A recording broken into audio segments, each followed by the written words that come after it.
All right, so we're live. This is the fourth interview. Uh, Unfortunately, it's just gonna be me that's getting drunk, but that's fine. Uh, I forgot my booze. yeah, just Joseph forgot his booze, and you know what? That's okay though, So because busy. we planned on talking anyways. So, what? How did you find me, Joseph? Because it. All right. So basically, I was a student of Cadell's, um, and basically, he showed me one of your videos. He actually sent me. I think he sent one of your videos. I forget which one.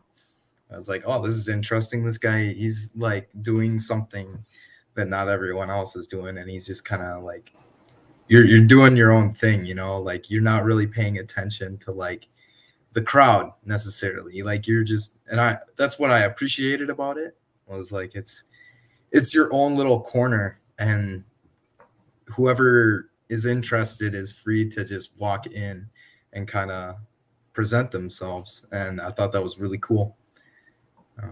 Yeah, that's kind of how I found you. And then I'm good friends with Dimitri, and I follow a lot of people in this sort of corner of the internet. So Okay. yeah. Um, so if you were a student of Cadell, so obviously you're like interested in philosophy, psychoanalysis. I'm assuming these are some of your points of interest. Yeah. Yeah. So Yeah. Go where ahead. do you think you're leading with this these interests of yours? Where, like, have you thought? So my interest with all this, really, it's been sort of a process from disembodied, like wanting to know the truth, the ultimate truth of like, okay, in the beginnings, I started off as a leftist, of course, because I found Zizek first. Zizek was my first like love as far as philosophy goes. Really? And yeah, so I was more of a left winger, and eventually I went through the process of trying to embody that. And what you end up with, at least in my case, was a very disembodied experience of like being constantly activated, like, oh, I need to believe this, I need to do this. And it was sort of fueled by the internet, in that it was this constant thing of being agitated all the time. And I found it just, it got to be annoying, most of all. Hmm. And so I guess my interest really is embodied knowledge versus disembodied knowledge. And yeah, it's interesting how I've come out of those sorts of things to where I am now. So now I'm more interested in like Nietzsche and Ernst Junger and guys like them. Hmm. Yeah. Okay. Okay. Yeah, it seems like you and Dimitri kind of have similar paths in terms of like when he was very interested in communism, Yeah. he would Well, yeah, he was yeah. go ahead.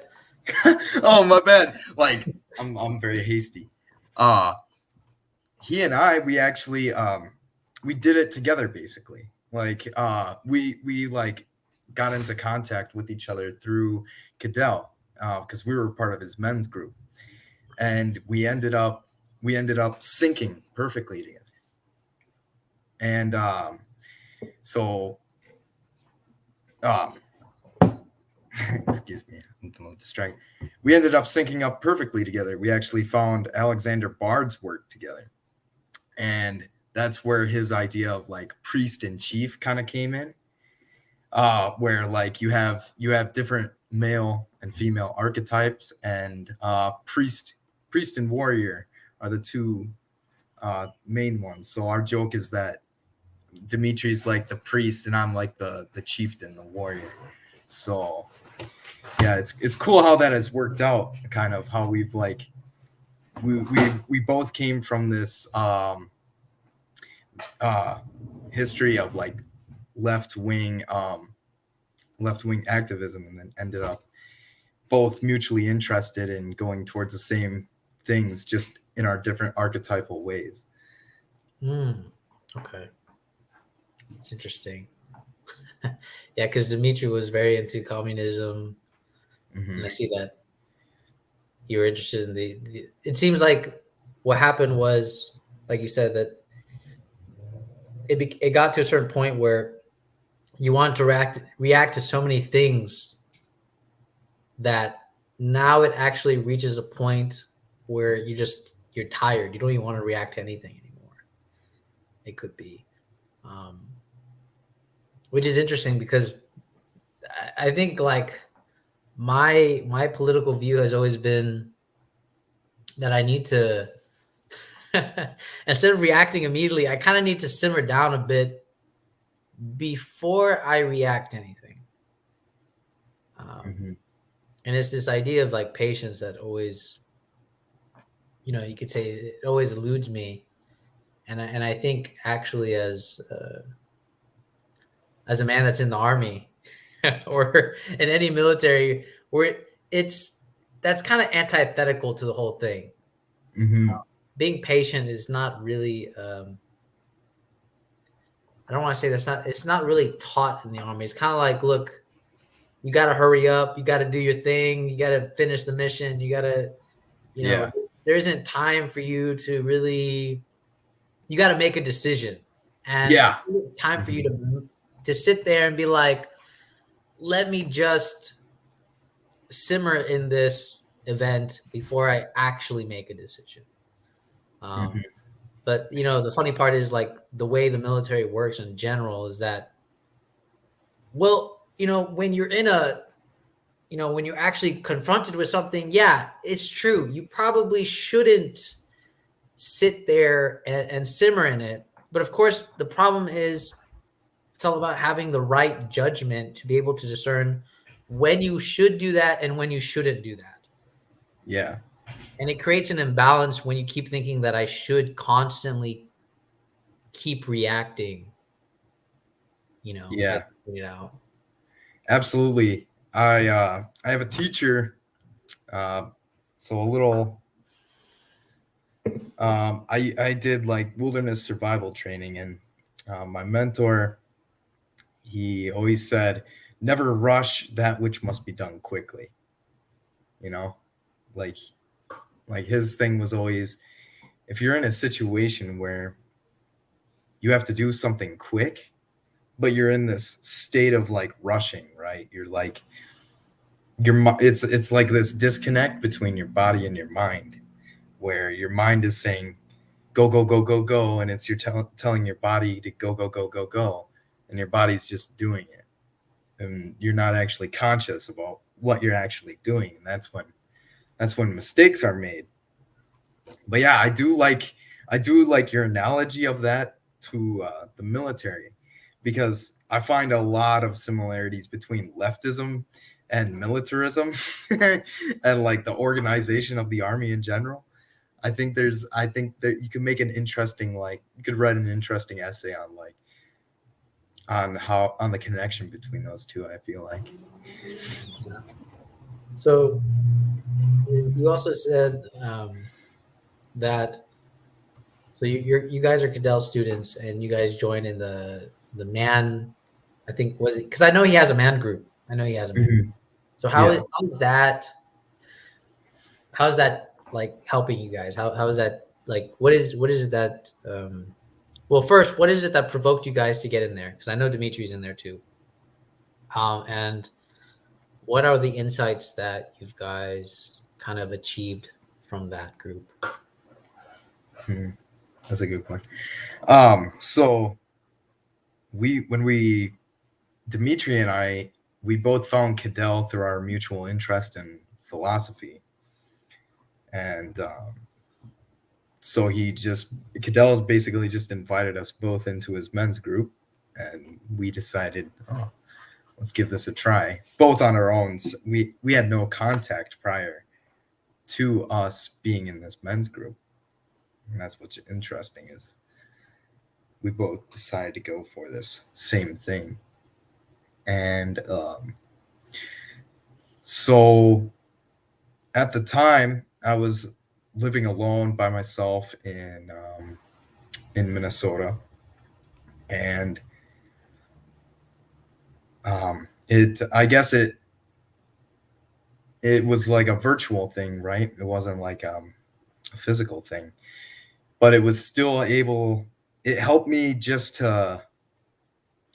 There were things that you could say, certain truths about your own life that you could just say in this space without there being any sense of like morality or I don't want to say judgment, because judgment is always being, it's a tool, it's always being used, but there was certainly no moral statements of any sort that we would try and push on each other. It was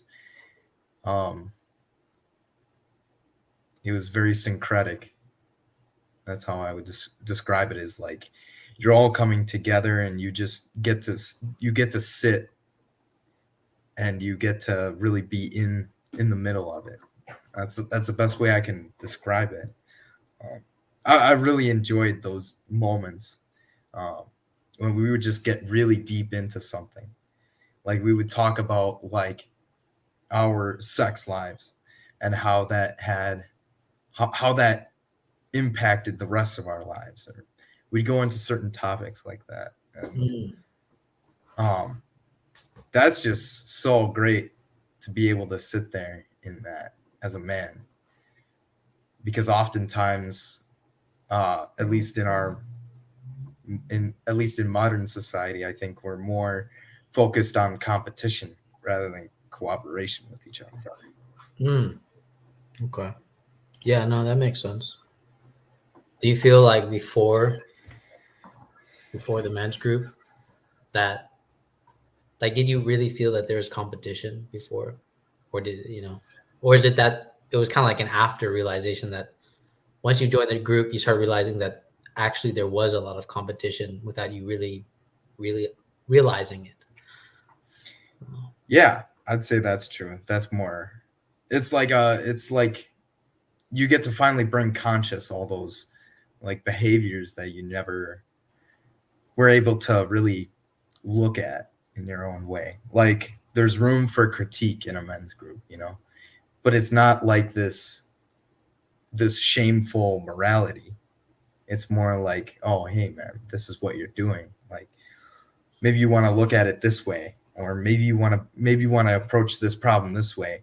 And that's like where the intergenerational thing comes in, is so handy too, is like a lot of men only know people who are in their same age group. And so in the men's group, you're with 30-year-olds, 50-year-olds, 40-year-olds, and teenagers, and you all have different perspectives, and you all lend each other that perspective. And that's what's great, is you get to finally get out of your own perspective, and you get to have someone else's, which was common for us, like before our sort of public education system kind of homogenized everyone into their age groups. Mm-hmm. Mm-hmm. Wow, you think the military probably needs something more like that? I don't know. I think it's different, right? It's different. Yeah, right? It's different because I'm the same age as a lot of my NCOs.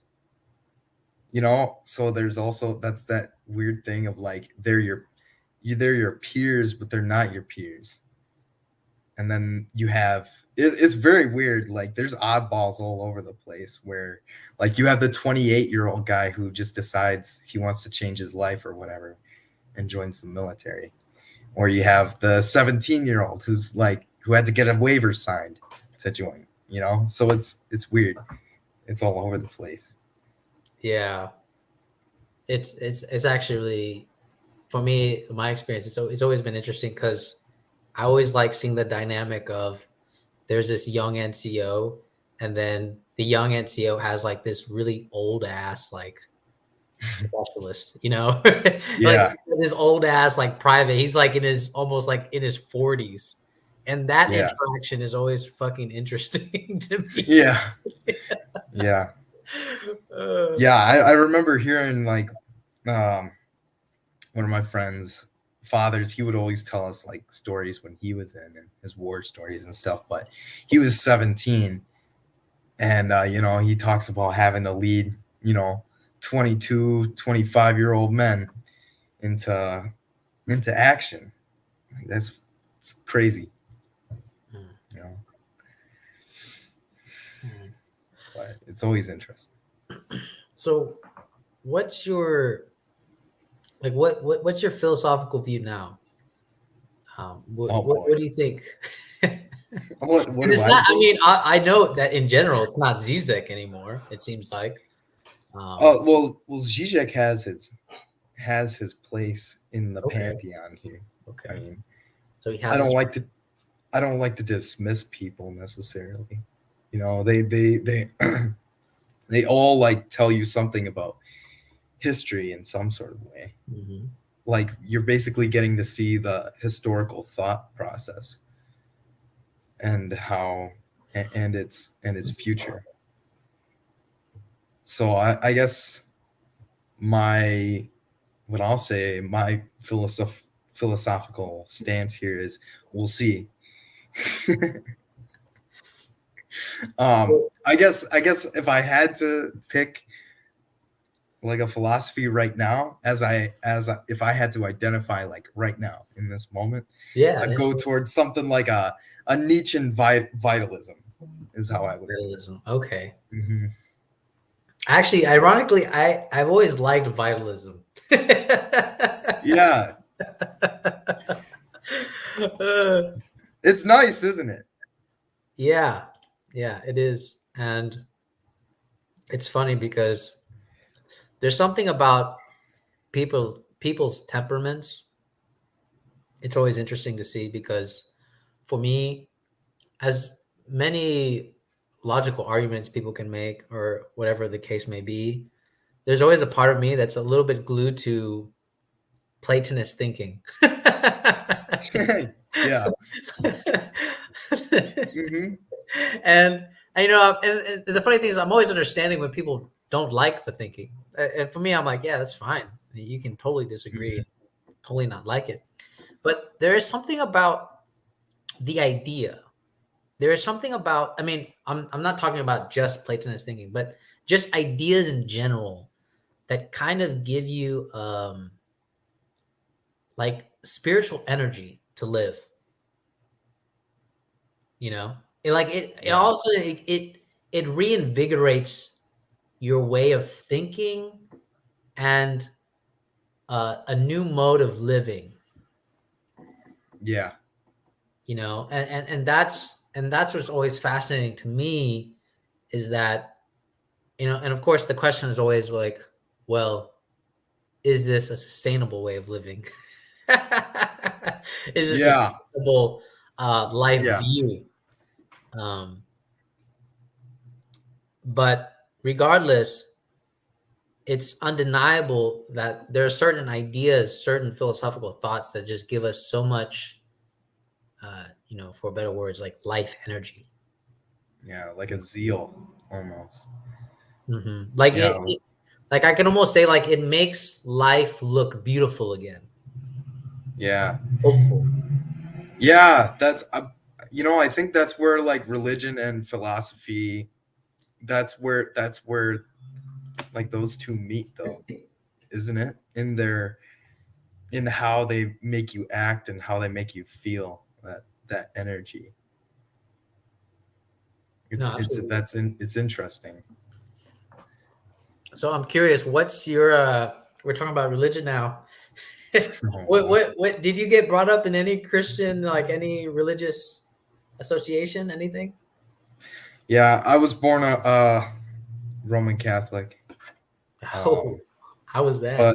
but um, to be honest, it was more like American Catholicism is more Protestant than like Catholic, really, in my opinion. Like, it wasn't like the harshness that you typically hear about in like European Catholics grow up with, where like, oh, it's strict. No, it was more like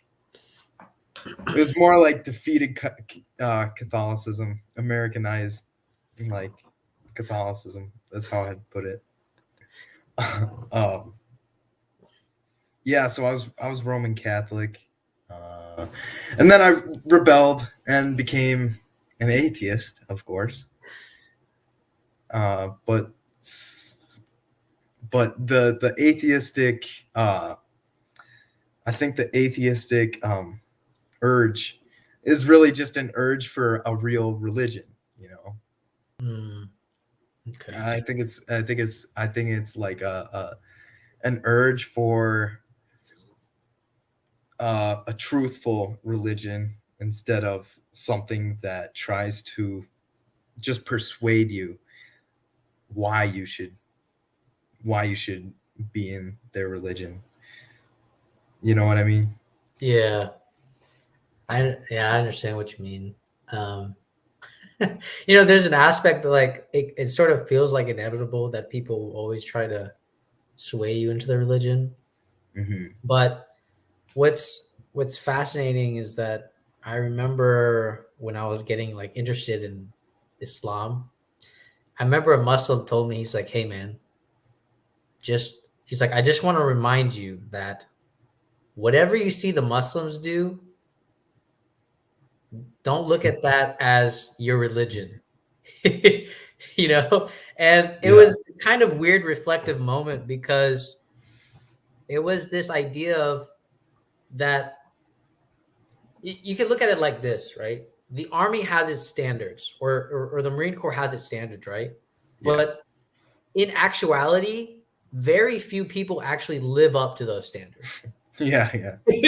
Absolutely. You know? Yeah. So when people are Yeah. saying like that's the Marine Corps, it's like, yeah, it's the Marine Corps, but Yeah. it's also not the ideal Marine Corps from its standard.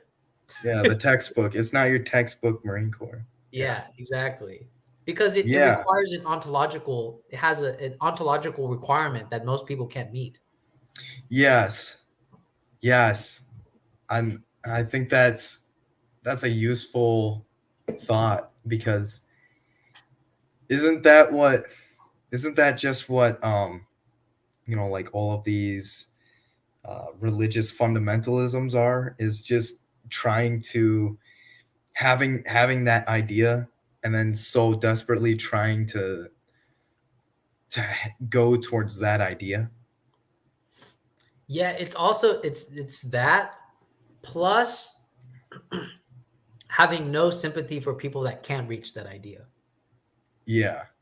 That's the problem. Is that they're trying to reach that ideal, but they're also hypocritically disregarding everybody that can't reach that ideal. Yeah. And that's kind of like the problem because they themselves can't reach the ideal. They're trying to, Mm-hmm. and they're trying to force everybody to reach that ideal, but it's like well, you can't reach it either. Yeah. You know, And yeah, there's this part of like Alexander Bard's work that I really enjoy, where he talks about all the different nihilisms. I think Dimitri talked to you about that, didn't he? Yeah, tell me more about this one. Yeah. So like that fundamentalist Nihilist ideology is basically like it's cynical in its own nature, because they don't their God is dead. God is dead in their eyes, so God has to be enforced upon everyone. Yeah. Yeah. That's brilliant. Yeah. Okay, tell me the other ones. And so you have your naive nihilism. That's when the person who's he's kind of like the normie, right? The guy who's like, yeah, God's still here, God's alive, and he has his rituals and stuff. He goes to church on Sunday, and maybe he goes through the sermon. Maybe he sleeps through it. But there's your naive nihilism, and then you have your cynical, which is like the fundamentalism. And then you have your affirmative nihilism, which is the Nietzschean. That's where Nietzsche comes in and says, "Look, here's the new tablets of stone. Let's build a new." And that's kind of what affirmative nihilism is saying, like, God is dead, but there's room for the new. And that's also where, like, that's where Bard, like, talks about exodology and, like, exiting the old paradigm and going to the new. It's yeah, I love that whole thing. It's such a great narrative to be able to, like, piece all these things together into this vitalistic thing that you can grab a hold of. Yeah, that's interesting.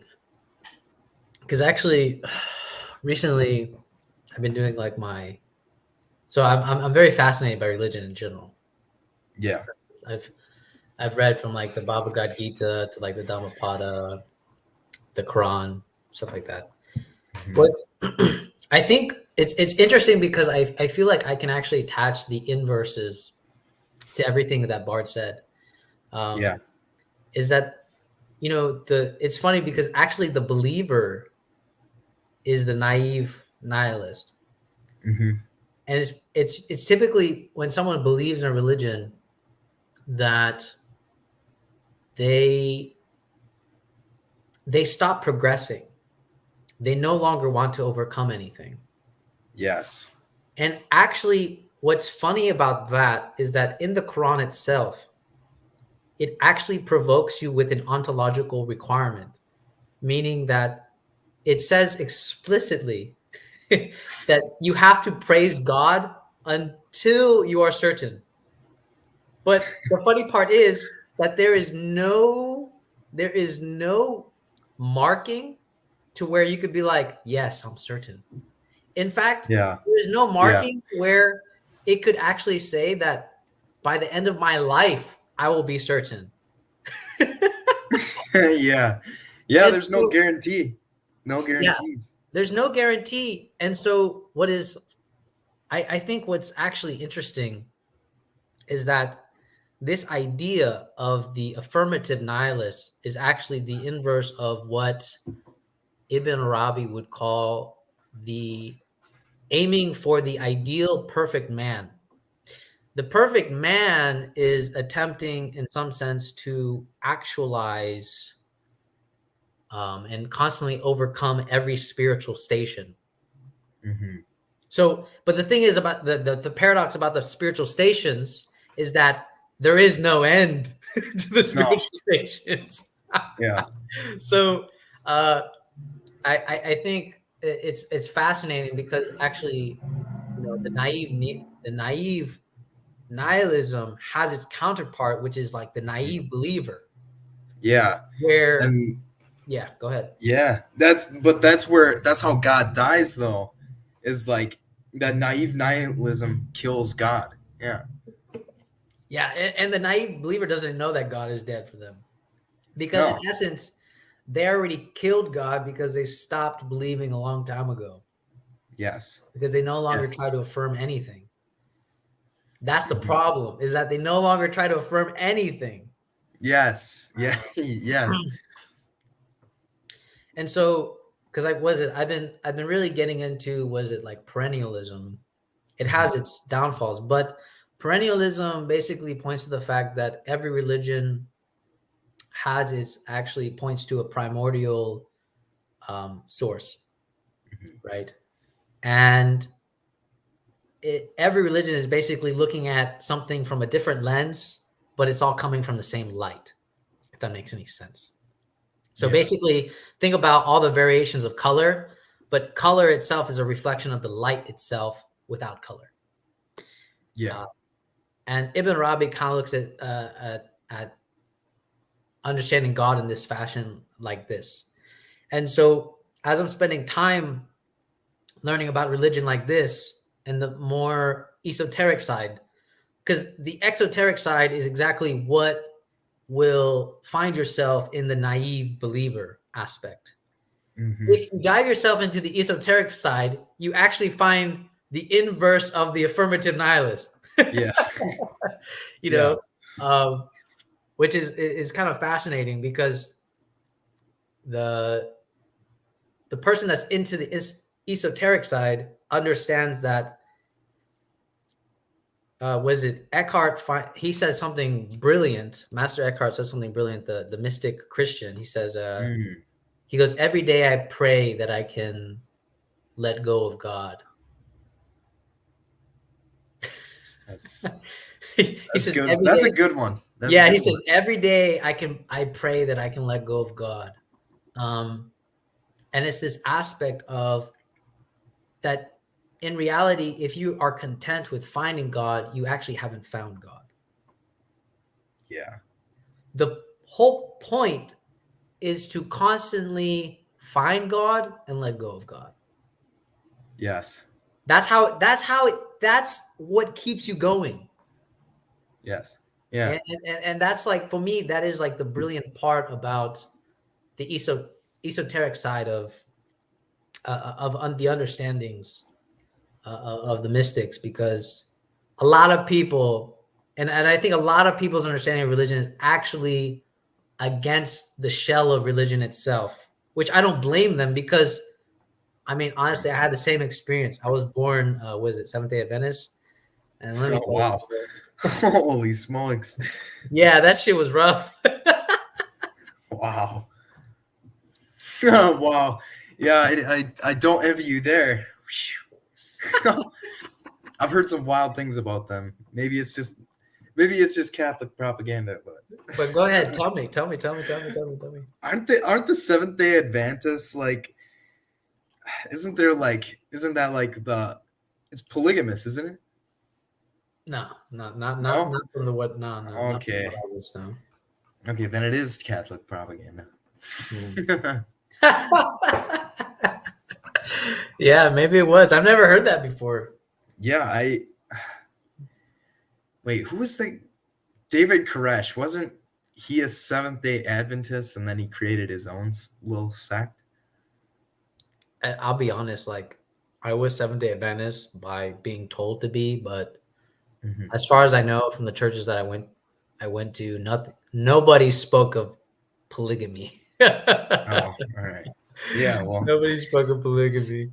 my apologies if there's any Seventh Day Adventists watching this. The only thing that was rough for me in my childhood was that actually was it Saturdays were the day of rest, Hmm. and Okay. because Saturdays were the day of rest, I couldn't do anything on Saturday. Literally, they took it literally. If God Yeah. rested, that means we rested, and that means we Yeah. couldn't watch TV, go out with friends, do anything. And I couldn't do anything until the sun came down, and that was the actual Seventh Oh, Day Adventist interpretation of when the day ended. okay. Well, interesting. Yeah. Yeah. It's interesting how like Christianity came over here and just kind of blew up. Like it turned into all sorts of different things. Like I don't know what Mormonism is exactly. Like I'll be honest, like I haven't like studied most religions. I've studied like like trying to get that view of like what is religion, right? Like that historical sense of religion. But religions themselves, I'm no expert on them. But for me, what I can see, like from what I can tell from Mormonism, is like it's kind of pagan, isn't it? I'm not sure. I don't know. I don't Actually, I don't know. know. It's I don't know. It gets really. it gets really hazy. Like Yeah. if this is kind of like the logic that I look at it. If you're not claiming some type of lineage as a religion from somewhere, Yeah. then it gets really skeptical. Like at least Islam, Yeah. the Islamic narrative is this, that they try to affirm every other scripture from the Abrahamic religions. That means Yeah. the Torah, the gospel, everything. So at Yeah. least you can understand that if we take the narrative as it presents itself, that they're at least not just making shit up. That from the Yeah. narrative itself, they're trying to say like, look, we come from this lineage. But Yeah. when something comes along and they're just like, so I like this aspect of this religion, and I apparently had some Yeah. vision. You know, it's kind of like, I don't know. Yeah. I kind of have to take your word for it, and I don't know how much I can take your word for it. You know, Yeah. that's the thing. Like, you see a lot of like, you see a desire for like a new paganism, right? Like a new like pagan spirituality. But the thing is like there's really no like pagan tradition that is like survived intact. So you get like all these people putting their own interpretations on this sort of thing, and it's like this Protestantized like paganism. It's weird. It's so weird how that happens. Yeah, it's How interesting. yeah, yeah. No, I'm actually right now I'm trying to study Zoroastrianism. Because of Bard, right? Because he's into Yeah, yeah, Zoroastrianism. Yeah. yeah. Because I was really interested in Eastern Orthodoxy, because it wouldn't be that hard to make the switch from Catholicism to Eastern Orthodoxy. Yeah. I much prefer the Eastern Orthodox position to the Catholic one. Okay. Mostly because it allows for locality instead of being centralized up to the Pope. There's a lot of locality that Orthodoxy has, but yeah, I'm getting into Zoroastrianism now because I guess I still have a problem with the Christian moral stance on like sexuality and violence and those sorts of things. Whereas I don't feel like I have to study Zoroastrianism and go into deep study, but from what I can tell, there's not necessarily a moral thing. It's more like they still divide between good and evil, Yeah. but good isn't necessarily how should I say? I'm afraid of like saying anything about it because I'm not like studied up on it Yeah. yet. No, it's fine. I mean, like, You actually, get what I'm saying, though. actually, the thing about good and evil is that when you start studying good and evil, you'll understand that actually good and evil themselves are not really that separate. Mm-hmm. Yeah. Yes. Okay, they're not really that separate. Um, it, I guess how to put this in the perspective is that, for example, I can only put this in this perspective that I understand it. So, like, for example, the Islamic notions of sex, right? Actually, I think Rumi puts it very perfectly. He says, go ahead, have your sexual desires, have your sexual Yeah. desires, act them out. But the thing is, the point is not to stay there. That's the whole Yeah. point. You're supposed to actually transform your sexual desires into something higher.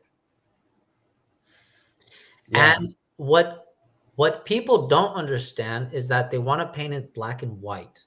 Like, this is wrong, this is wrong, this is wrong. Everybody's in their own path, in their own station at the same time. Okay? Yeah. So that means that only you know what you are fixated on, Yeah. right? You know what you Yeah. need to transform. So the whole purpose of I would say, this is how I look at commands now. Let me put it this way. Besides like getting in trouble with law and everything else, the commands themselves are stations that should be overcome just so that way you don't have some type of stagnant fixation with your desires. Yes.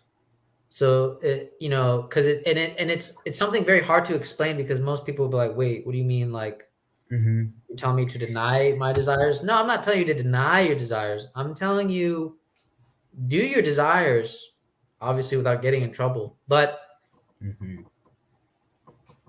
do your desires and then transform your desires. That's the whole point. Yeah, adultify yourself. Like, Yeah. don't stay within your infantility. Yeah, exactly. So like, Yeah, you have to. Yeah. so basically it's like, yeah, act your desires, but then slowly wean yourself off. you know, you know, Yeah. uh, and that's how you will transform as a human being. But you can't Yeah. have a proper transformation if you've never allowed yourself to, like, if you are always preemptively cutting yourself off from a desire without fully Mm-hmm. actualizing it in some degree, either through your imagination or acting it out, then what ends up happening is you end up stunting your growth anyways. And Yeah. this is what happens to popes. Yeah. Yes. Yeah. Because they do this commitment to having no sex, but it's like you haven't done the transformation process because you need to have sex, then transform it, then be a pope. Yeah. You can't just go in being a pope, because then you're gonna get the problems that we're having. Yeah. Where you're like, oh, like, yeah, where you get like fixated on something. Like, Exactly. yeah. Yeah, Exactly. that's a very good point. That's interesting. Exactly. It's what Rumi calls rooster energy. He says, "Don't cut off your rooster um, Don't too cut soon. off your. Don't cut off your rooster too soon." But you Mm-hmm. also should transform it. Um, Mm-hmm. and this is the aspect of morality that people don't understand, is that Yeah. we don't know how to properly have a judgment between, yes, this is something you should act out, and this is something that you should try to transform. Yeah. And then you have people on the other hand who don't want that judgment at all. Like they're afraid of the judgment. But the thing is like that's why I have that's like the critique of like modern society, isn't it? Is that it creates people who are like kind of like, or at least in our current moment, we have a lot of people who are, they're so afraid of judgment. Well, what are they afraid of? You know, what they're really afraid of is being confronted by the fact that they have like things that they have to overcome, and that's necessarily a fear of God, isn't it? Because to go towards God, there's like there's an overcoming, there's like sacrifice involved with it, and I think that's what a lot of people are afraid of that. Yeah, it's really paradoxical and funny, because I would, my position is always that I've actually gone stronger into religion, not because of religion itself, but because Mhm. really religion is a medium to get you towards God. That's the Yes. whole point. If Yes. strip that concept away, rituals become empty. Everything else becomes empty. The fact Mhm. that you feel sadness is actually a driving force towards unity. Yes. And what I love about sadness, and I told I think Samuel Barnes about this last time, is that sadness makes everything revealed that is useless. That is basically has made Oh. you waste your time, because you realize that me doing my sexual things, me drinking, me doing all this stuff, that when I go to bed at night and I feel alone and I feel dissatisfied, it reveals everything. It reveals how it actually provokes you to transform yourself because it shows how empty all those things are. And Yes. and if you're willing to keep repeating that, then you are in your own hell. You know? Yes. Yes. Yeah. I love that. That's beautiful right there. Yeah. That I think that's so important to think about, that sadness. It's like there's always this reflexive like reaction, really. It's just a reaction to sadness constantly. And maybe I think that's why people have so many psychological problems. It's like they're just reacting to a sadness. And then, they have to go see the professional, and they have to ask someone, what is this sadness? Whereas like before, like you would have gotten that sort of relief from the priest or the shaman. Mm-hmm. But instead we go to these doctors of psychology who don't really know what they're doing, and they're there to destroy your own sadness. The thing about psychology, from what I understand, is that they're only, and this happens in the army too, is that they're only interested in you being functional. Yes. They're only interested in you being functional. That's it. They have no other interest. Yes. The whole point is to make you functional, to go back into society, to go back to your platoon, to go back to your unit, and be functional. And for them, that is healthy. For me, that is not healthy. No. And the fact that we call sadness a negative emotion really shows how we're already a culture built on avoidance. Like, Yes. oh no, don't be sad. Be happy. Try to be happy. Focus on the happy things. Yes. It's infantile. Yeah. And my opinion is that sadness tells you something. The question is, what is it telling you? And how do you interpret it in a way that it becomes a positive content for you? That is how it needs to be done. Not that I'm sad, I'm alone, I don't know what to do. Is that you need an other lens within that very understanding that obviously I need to change my life somehow, some way. Yes. Yes. And to bring that back around, I guess that's really what the men's circles really did for me. It was like it allowed being able to be within that sadness if I needed to be, and then getting that perspectival shift to deal with whatever you're going through. Yeah. That's the real religion right there. Actually there's a Sufi hadith. It's basically like the hadiths are like sayings of the prophet. But there's a Sufi hadith that says that God is, from this perspective, is a sad God, and that he yearns to know himself, but the only way that he can know himself is through us. And so that actually when we feel this sadness, it is a simultaneous action of God wanting to know himself and us wanting to know God. But the only way that we can probably know God and for God to know himself is that we have to transform ourselves into a sort of transparent mirror. And that means we actually have to go through a series of overcomings, an infinite amount of overcomings to constantly purify ourselves. And it's what Korban calls the pathetic God, but it's not a pathetic God in the sense of like he's pathetic, but it's a pathetic God in terms of he's a God of pathos. He's a God of yearning, of longing. He's a God of water.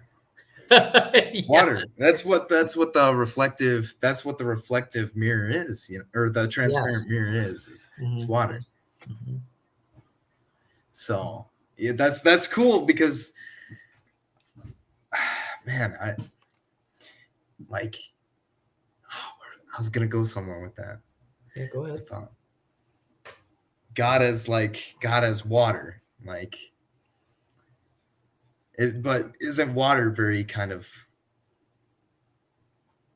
Well, I wanted to make the connection of water with pathos, but I don't know. I don't know how I was gonna connect that bridge anymore. Well, I'll put it this way. Korban, when he interprets this, and there's even apparently there's a hadith that says this too in the Islamic world, where God will transform himself into whatever capacity that you can handle, Mm, right?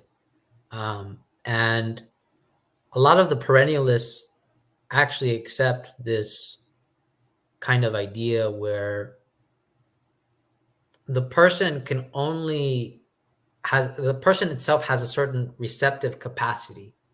And so whatever receptive capacity that you have, that's what God comes out to be. mhm. Um, but the but the whole point is that actually you want to increase your capacity to get a new face. You can put it that way, Yes. a new face, because you might because what happens is you might not actually like the face that you're seeing because again it is self-reflective. Yes. Yeah. It makes me think a little bit like where I am right now, Mhm. like trying to find God, right? Being kind of not quite content with where I am right now as far as religion goes. It is self-reflexive. It is, because what that really is if we're just honest, is like I'm probably not um, I'm probably not content with myself. Maybe it's. I think that's a good point. That's a very good point. I love that. Yeah. You know, like what is it? I when I was growing up, I actually had a really bad taste of Christianity Mm. in my mouth. And in my experience, most atheists, because at one point I did, I told my mom I was like, I'm atheist. You know, Yeah. I told my mom Right. that this, and of course she freaked out. But Yeah. the what I realized is that actually leaving religion in a sort of bitter way is a trauma. Yes. Is a trauma. So, in order to transform yourself, you have to have a position of religion to where it's no longer a trauma. You have to transform yourself into such a way that actually your experience of religion becomes positive content, Yes. and you integrate that content into yourself. And that means actually you can return, you have the ability to return to that religion, but in a new way if you want to. You Yes. can also go the other way around where you integrate that content and have a different understanding of God that is actually more fruitful to your development. Yeah. Yeah. That's very deep. That's very deep. I love that. Yeah. Because again, most people's distaste of religion is actually the sort of static fixation that they themselves keep reflecting. Um, Yeah. and so in this case, when Bart is saying like the fierce fundamentalists, yeah, God is dead because I don't know what God they're fucking believing in. Mhm. Yeah. Um. Yeah. Yeah. It makes me think back to my times, like as a kid, like being so just disgruntled, just so like angry at the whole thing. Like, yeah, that's a cause for deep reflection after Mhm. this. Yeah, that's why I love your channel, because it just opens up your thinking, like just to be able to like sit and like talk to someone about these things. Not a lot of people want to talk about these things. Yeah. Yeah. I mean, is that I understand that for my channel, I try to be as open as I can, and I try to be as truthful as I can to myself. But I've gone through a lot of the shit myself. you know, Yeah, absolutely. people can tell that I've gone through the shit, and Hmm. in many ways I'm still going through the shit. But Yeah. I am totally okay with always making a space for somebody to talk to. It doesn't matter who you are. You don't have to be intellectual. You don't have to identify with anything. um, the purpose is really, I have a very simple, just simple maxim. It's just to connect with human beings. Yeah, Connect absolutely. with human beings. Yeah, that's cool. It's Cynthios. It's It's Cynthios. it's the predicted religion of the future that Bard talks about. Mm. So That's yeah, good. yeah, you never get out of the shit though, don't you? It What? always there's always more shit to go through. Yeah. There's a funny there's a funny line from Rumi. He says, a Sufi is somebody that is content with disappointment. Yeah, Why? yeah, Why would somebody be content with disappointment? Well, it's because that means it's something that you can finally overcome, yeah, something that you can finally affirm. yes, You're being tested with something. Um, and for me, this is like the beautiful aspect yeah, of disappointment, because actually disappointment itself, I mean, if I'm being honest, every time that I felt like I've been utterly destroyed, just annihilated by whatever I was feeling. Those have been the most transformative aspects of my life. I didn't waste them. I yeah, dove so deep into, I was so desperate to grab to anything. I was reading on Buddhism, Hinduism, anything. hmm, And um, eventually it did bring me to some transformative process. But I needed to constantly go through this aspect of like clinging on, just barely hanging on, you know. yeah, yeah, um, yeah. It's so incredible because once you get on the other side of those things and you finally have perspective, you're like, what the hell was that? Like it's like I say about love all the time. Like being in love is so alien. Like it's so alien to your everyday existence when you're like deep into that, and like your day just like your life now revolves sort of around someone else. It's so different. It's so weird, and it's kind of the same thing with that, going through those experiences of shit. Like they're alien, and then you get to you know clear shores, and you're like, damn, what the hell was that? yeah. That's the thing that's always fascinated me about love, is that when you talk to the person that you're in love with and they're in love with you, you can ask them, you know, it's funny because we both admit by being in love that we didn't have love before, right? Yeah. And so what's fascinating is that, okay, so who is the originator of love? If you didn't have it before I met you, and I didn't have it before I met you, but then suddenly somehow both empty receptacles meeting each other somehow created love. Like, this is the Okay, fascination about it that's for the me. chicken and egg. What came first, chicken or the egg?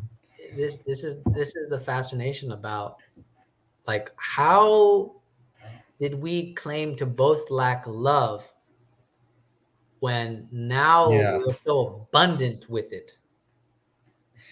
Just Yeah. abundant with it. I mean, it's so abundant, it's like you're just doing stupid shit, you know? Like you would Oh, be oh like, yeah. this is cringy. This is cringy how much I'm Oh doing. yeah, cringe. Yeah, this is cringe, bro. Yeah, that's a fascinating question. Like, what's the originator of love? I'm gonna write that one down after this is over. That's man, you could exhaust your mind trying to think about that one. I feel like there's no answer to that one. I don't feel like there's an answer to that. Like, who's the originator of love? Well, from the way I look at it, for me, it's this ironic thing, and Rumi actually does a beautiful poem about this. He says the sunlight is both full and empty. Hmm.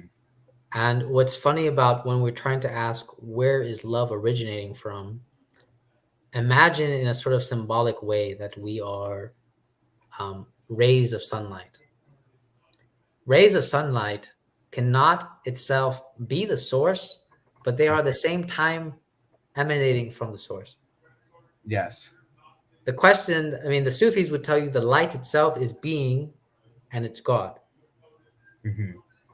But of course, it's a little bit hard to ask from yourself, from the, asking as like a sun ray, where does this come from? Well, I'm both empty and full. And so it's hard to determine exactly who originates um, this aspect. But um, it's almost like we need that balance between emptiness and fullness. We need to have both at the same time emptiness and fullness to have this longing. Because if we don't have this energy, this longing, when it's gone, when it dissipates, we have nothing. Yeah, there's no You know? vitality left. Yeah, there's nothing left. And that's why I always like sadness, because sadness shows that in many ways that we have a tendency to interpret it as, oh, I don't love life, but actually you're sad because you love life so much. Hmm. and that you want to make sense of it. But the thing is, making sense of it is only one lens. Yeah. That's the heartbreaking part, is that when we try to make sense of things, is we're trying to instantly narrow our understanding when there's all this non-understanding around us that is right there to fill us. Hmm. And it's just a matter of which mode do I need to be in to find this energy that keeps me longing, keeps Yeah. me keeps me in love, keeps me either sad or, I don't even like the term happy, because happiness is fade. I like No, the no, me too. Yeah. sad. Happiness is stupid for me. I've always liked the idea of sadness, because sadness drives me to the ends of the earth, even though I know I will never reach it. Um, and it really, it shows in very weird ways how much love you have for life. Um, Yeah. because if you didn't have that sadness, it's when the sadness kind of perverses itself to where you commit suicide. Yeah. You know, it's when the lover says, "Look, I can't be without you, so I'm just gonna off myself." Yeah. Hmm. But the whole point is not to off yourself. The whole No. point is to keep entertaining the idea that you might be together one day, Mm. and just keep yourself with that tension. Mhm. Obviously, I'm not talking about an actual person, because actual Ye- relationships tend to fade. But Oh yes. Yeah, in actual relationships, there is like no the one, you know. There's like Yes. no, there is no one. Hmm. Um, you know, you might really like someone, but there's never just the one Yeah. because they can't be. It can't be. It can't be that they're the one. I think that's why. I think on a subconscious level, maybe women hate hearing that Yeah, because they do. it's fundamentally a lie. Yeah.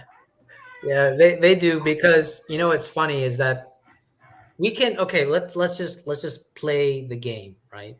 Let's Yeah, yeah. admit that there is the one, okay? Mhm. But guess Yeah. what? The one always changes. Hmm. So whatever abstract the one there is, they're not wrong. There is the one. But the Hmm. one takes different forms. Like Yeah, it could be Joseph, it could be somebody else one day, it could be another one, somebody else one day. There's always the one. yeah, yeah, You know? and that's why marriage is more about politics Mm, and religion than yeah. I mean, love makes it easier, of course, yeah.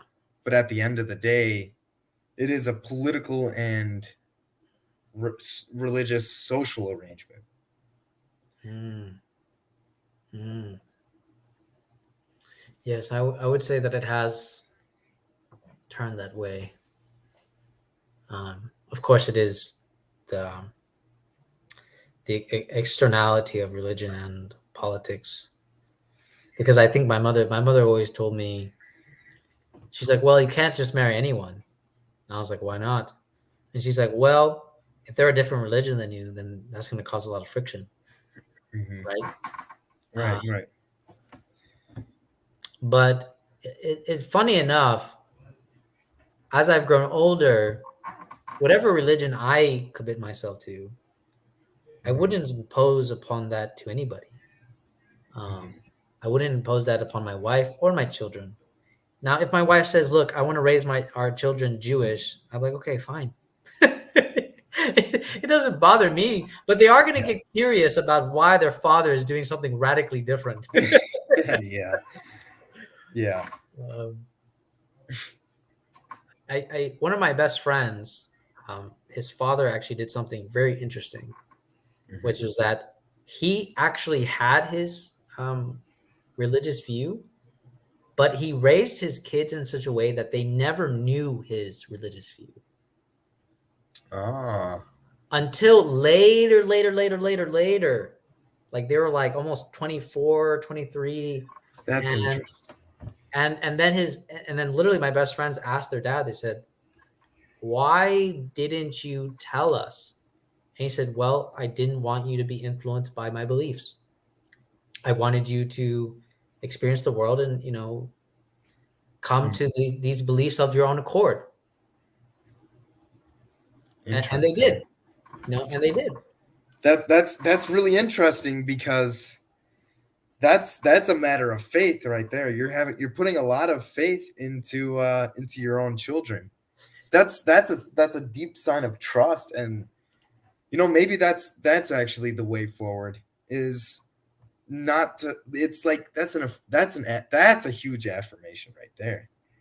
That's an affirmation of I believe in you. I love you. I Mhm, trust you. Go mhm, for it. mhm.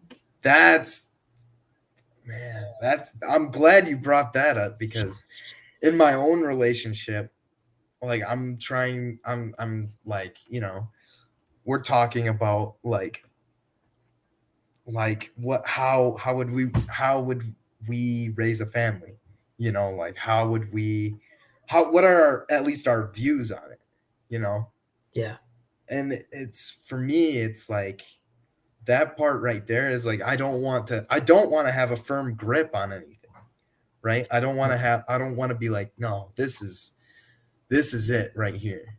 Mhm. But I also don't want to be loosey goosey and you know um have them be filled with all sorts of things that I don't necessarily agree with. Mm-hmm. It's interesting. It's So interesting. I think something that my mother told me a long time ago is that for religion, it's useful to kind of get the aspect of discipline down. Yes. Um, Other than that, it's kind of like, was it? There's a poem by Gibran where he talks about children. He says, "Remember that children actually, you don't possess your own children. No, You never possess your own children. they're Uh, not yours. yes, Yeah. they're not yours," which is a very hard thing to get through our minds Mm-hmm. when, especially the mother and the father, witness their birthing. We're like, "Well, I named you. You're mine." Yeah. Right? Mm-hmm. So it's fascinating in that case. And then, the other thing is, I think one of my favorite psychoanalysts, Adam Phillips, he's a child psychoanalyst, but he said Yeah. this one line that I really loved. He said, actually, to be a parent is this: you have to have this sort of dialectical relationship where you have to be the parent that your child needs, Yes. not what your child wants, but what your Yeah. child needs. Yeah. And this is, ironically, even though this is something simple to say, I found this actually something difficult to digest because I Yeah. was like, damn, how do I determine properly what is it that my child exactly needs? you know? Yeah. But it Yeah. means that it gives you that exact balance. If you ingrain that in your head, it gives you that exact balance about you cannot firmly hold on to anything or be loosey goosey. Mm-hmm. You have to be constantly answering to what your child needs. So he may need Yeah. religion. He may, and the other one maybe not. Yeah. Yeah. It's interesting because my grandmother, she did a lot of childhood development. That's what she worked in, is like early childhood development stuff. And she was saying that they have a huge problem now of parents like enforcing like different ideological stuff on them, right? Of like this a lot of new ideological stuff. And yeah, it's interesting because a lot of it is like this idea, the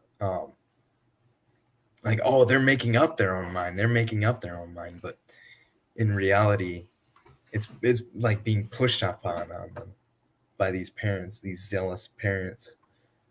It's yeah, interesting to see. Mm.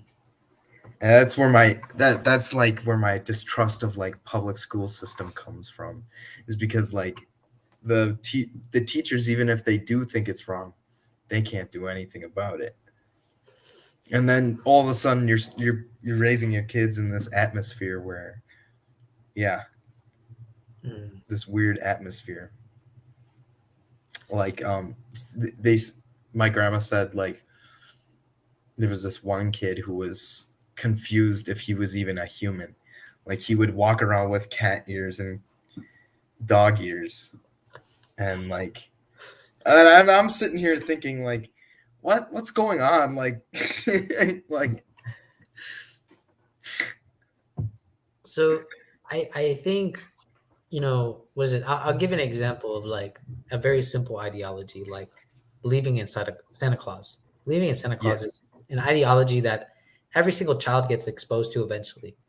mhm, But here's the thing about specific ideologies is that a child needs to be, you need to not actually rupture the ideology, but you need to bring the child to a state where he can actually give birth to the answer, to where he mhm, comes to the conclusion on his own that Santa Claus does not exist. Because the problem is that children are not typically they are typically not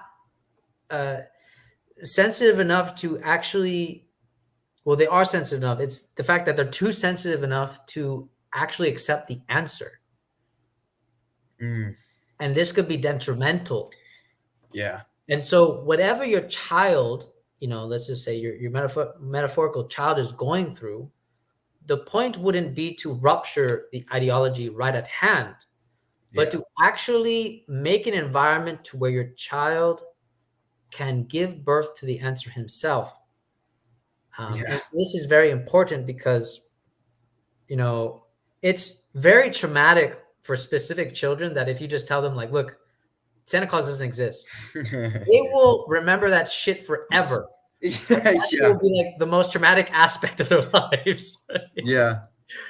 Right? So they have to be put in this position where they could be like, I don't want to be like, okay, just let them outgrow it. But there's a Yeah. way that you can put them in a position to where they can start letting go of the idea. And it's difficult because oftentimes I think, if I was a parent, I know that I probably would be like knee-jerk reacting, like, I don't want my child to believe this. I don't want my child to do this. But it can just be just as bad if I'm disruptive to my child's understanding and I just cut it. Yeah. So the best thing, I mean, this is how I've been thinking about it, is like the best thing is to actually somehow give your child the tools of understanding so that way he can give birth to the answer himself. Yeah. And that there's always the risk that even if my child believes in something, that it's always going to be opposed to even my own thinking and my own ideology. And that is something that's always going to be hard to swallow because, again, if we go back to the beginning, a child is not ours. Mm-hmm. Yeah. So that means he cannot also self-identify with me, but he will in the beginning, no matter what. Mm-hmm. That's interesting because even in my own life, going through my own ideological understandings, and then at the end, I get done with it, and I'm like, Dad, why didn't you fucking say anything? What the hell, man? Like you didn't enforce it on me. Why didn't you enforce it on me? I felt a lot of anger over that because it was like, where were you, bro? Where were you, man? And I think that it can feel like you're missing something after you get out of that. Mm-hmm. Like, where were you, Father? Mm-hmm.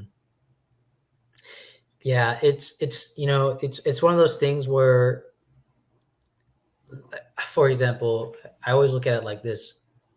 If my mother would have told me that something was harmful and then would have done every fiber of her being to prevent me from ever experiencing that harmfulness, Mm-hmm.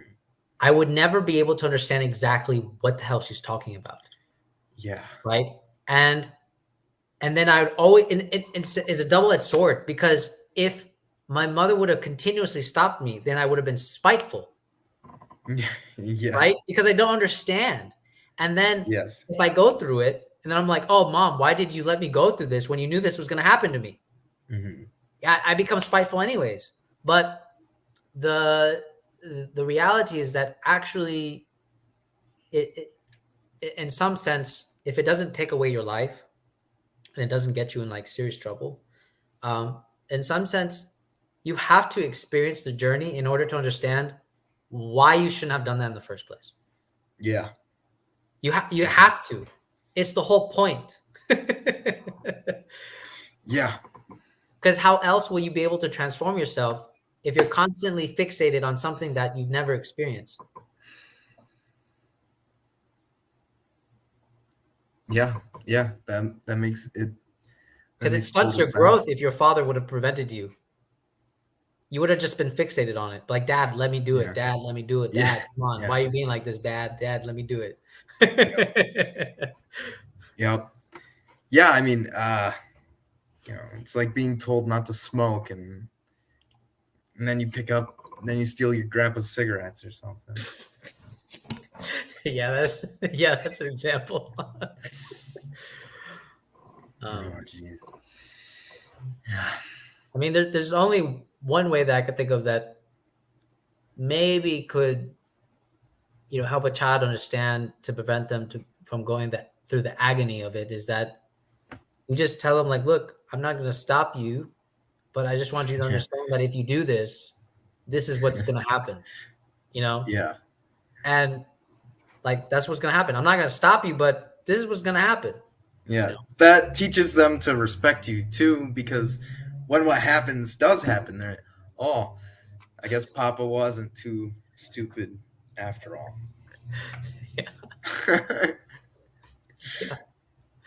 You let them know, and if they take your word for it, then they take your word for it. They've made peace with the desire, essentially. Yeah. But if they don't make peace with the desire, then they do it. Then they see what you're talking about. They're like, oh, yeah, I shouldn't have done that. It's like, okay. But I'm also not going to be the father that's like, I told you so. But all I'm going to say is that, because that guy's a real asshole. Yeah.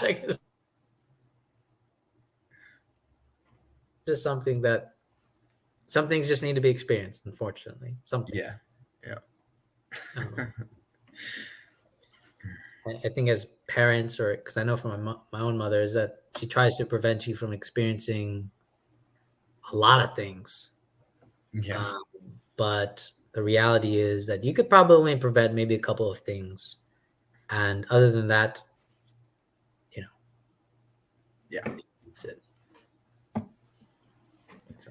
Yeah, that's the truth. Oh, man. So tell me, like, you're interested in the Sufis. Like from what I can tell, you just talking about things from that perspective. Like, it seems like there's a vast wealth of knowledge that comes from the Sufis. Yeah.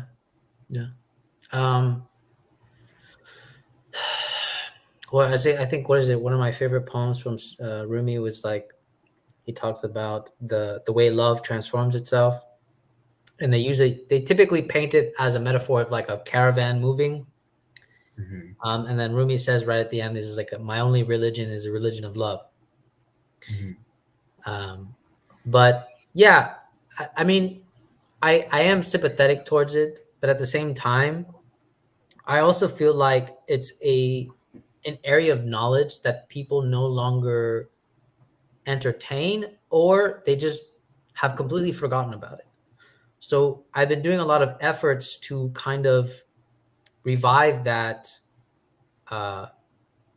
knowledge, revive that point of access, because I'm not an expert in the academic sense, but I actually read enough that I could be like, look, this is kind of like some of the tenets of it, and so on.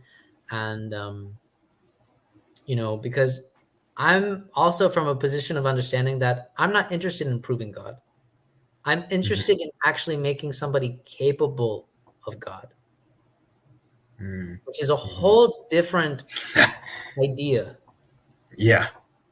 Right? Because actually it begins from the point that I'm actually deprived of God, not from this aspect of like, look, let me prove to you God in these propositional statements, which is to me empty, pointless, and it doesn't actually convince anybody in any ways. Yeah. It doesn't convince anybody, and it rarely ever convinced me. It's just that I had a specific nature that was very interested in the idea of God, but of course the question was, which God? But then I stopped asking myself which God, and I started realizing that religion points you to a God, but what's more fascinating to me is when you are alone in your room, what God are you in contact with? What is that? And that's the type of relationship that I'm interested in, because it automatically says that you can have your religion, but whatever God that is, that's just the God of religion. That's the God that they told you to believe. Mm-hmm. You can't make those connections, or you can't make those fruitful connections until you actually have a relationship with God himself. The question Mm-hmm. is, how do you do that? Mm-hmm. And the Sufis have their ways about that, but Mm-hmm. um, yeah. Yeah, I guess if I like had to say something about Mhm. you're a very priestly archetype, I would say. You're very priestly. Yeah, Um that's interesting because because Dimitri, like you know Dimitri. yeah, that's interesting though, in that like maybe a lot of people aren't necessarily able to make contact with God, but perhaps they just need good priests. Maybe that's a big problem. Maybe that's just the problem here, is like we need a good priestly cast, a good priestly cast. I think what people need is a very bad priest. Meaning that actually, that me as a priest can only inspire you so Point much you. to actually, yes, they Yeah. can only inspire you so much to actually have your own relationship as such. Yeah. Because whatever Exactly. relationship I have with God is not the one that you have. Exactly. Like a priest can't tell you, "Oh, this is how I do it. Here's how you should do it." Because look, man, like the priest, he's kind of weird. Like you should not want to be like the priest. Like the priest he's his own man. He's cool, but he's his own man. Yeah. Yeah. And so my whole point is that, you know, I guess you could say, like, my channel, I see my channel evolving in such a way that a lot of people are done with religion. For me, I'm like, yeah, I'm not done with religion because actually there's so much that is not explored. That's the reason why Yeah. I'm not done with it. Um, and it's this exact kind of knowledge that prevents me from actually moving on. I can't drop religion because there's so much that we don't bring up in the Yeah. conversation of religion. Yeah, like like religion is at its base just like the foundation. It's like a foundation for people, like for uh whatever a nation. It can be, at least in the case of the Jews. And that's what excites me about religion more than anything else, is if you understand humanity at in a way that you understand, like we have certain people who are good at one thing and we have people who are good at another thing, and you can look at these things in that way, then you can really look at, like, oh wow, this is how we can build like new things. Like we're not just stuck with what we have. Like there can be something new. But it just takes that man of that's really where the man of genius comes into play, though. That like those guys are needed because those are the guys who sit in the mountain and then come back 10 days later with their tablets. Mhm. Yeah, it's funny because, like, Bard, I mean, this is the part where I agree with Bard, right? Like, the Mhm. hierarchy is definitely something necessary, but I think a lot of people take hierarchy as a sort of like, oh, this is bad. This is so bad. Yeah.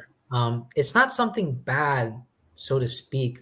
Is that No. actually we're already naturally inclined to certain predispositions and prepositions. Yes. Um, and to better explain this without actually using a sort of casteism, caste Hmm. system, um, Yeah. I can explain it in Ibn Arabi's way, where actually every person has a certain divine name of God within themselves. For example, if you have too much of the divine name of like power, you can actually become tyrannical Yes. because God has power. So one of God's names in the Islamic world is that he is the all powerful. But the funny thing is that a person himself can actually actualize this name and become tyrannical. And so what happens is that he has an imbalance in the hierarchy because Ibn Arabi says that actually all the human beings have all of God's divine names within themselves. So what you have to do is that you actually have to actualize the other divine name, which is called generosity. Generosity will actually prevent the name of all powerful. It will put the name of all powerful in its place so that way it doesn't become tyrannical. Um, Yes. and so it's fascinating to look at it like I want to say that actually your version of archetypes is the versions of Ibn Arabi's divine names of God. Yeah, I'd say so in a way. Yeah. Yeah, because everything is explained by divine names for Ibn Arabi, and that they all come with qualities. They all have specific qualities Mhm. that identify us. But of course, the whole point is becoming the perfect man. So we have to try to actualize as many names as possible. Um, Why and as many as possible? because it's the idea of being a proper sovereign of the land. You Mm, could say this is your version of we need the geniuses. mhm, That the perfect man is the genius, essentially. That is the equivalent, I would say, mhm. where the genius himself knows so much and has so much of those attributes that he can actually construct. He has the wisdom, he has the knowledge, he has the right judgment to actually put everything in its place and its order. Yeah. That is what it would mean to be, in Ibn Arabi's sense, the perfect man. Yeah. I think, like, if you think about this in, say, the context of like Moses, right? Moses is the genius here.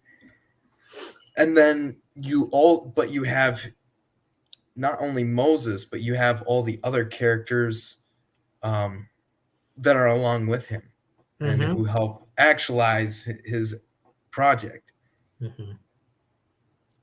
And that's what interests me too, is because there's like this power sharing thing Yeah. that goes Mhm. on between all the figures. Mhm. No, it's perfect. It's perfect because what is it? Ibn Arabi says that there's actually different types of perfect man, Hmm.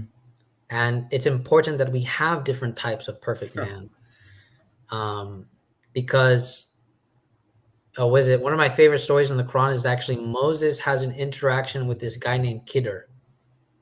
Khidr is a guy that he ends up killing a kid, and he ends up like plugging a hole in a boat. Hmm. The moral of the story is that actually the boats were being hunted down by the king in another kingdom, and he was taking all the perfectly good boats. But Moses didn't know that. So Kidder just looked to him like somebody that was just breaking the rules, not following the law of God, and so on. And then when Kidder killed the kid, this Kidder already had the knowledge that this kid was going to be somebody bad, full of malice, and so on and so on. Hmm. Um, that Moses himself didn't have this knowledge. So it already shows that even though Moses himself is kind of like the archetype of a perfect man that follows the law of a God, there's also somebody else that has even higher knowledge and knows when to break those laws. Mm. You know, so it Yes. you do need those Yes. specific people that can power share because one perfect man is not enough. Yeah. And that breaking of the law helps refresh things. It renews things. Yeah, that's interesting how there has to be the upholder and there also has to be the breaker. Yeah. Man, I mean, that's it goes perfectly well with the some of God's names for Ibn Rabi, because one of them is the Slayer, and then one of them is the Renewer. mhm. You know, it you need those names, but you also need those names to be in their proper place, because if they're Mhm. not, then it causes a great imbalance in the world. Yes. So Yes.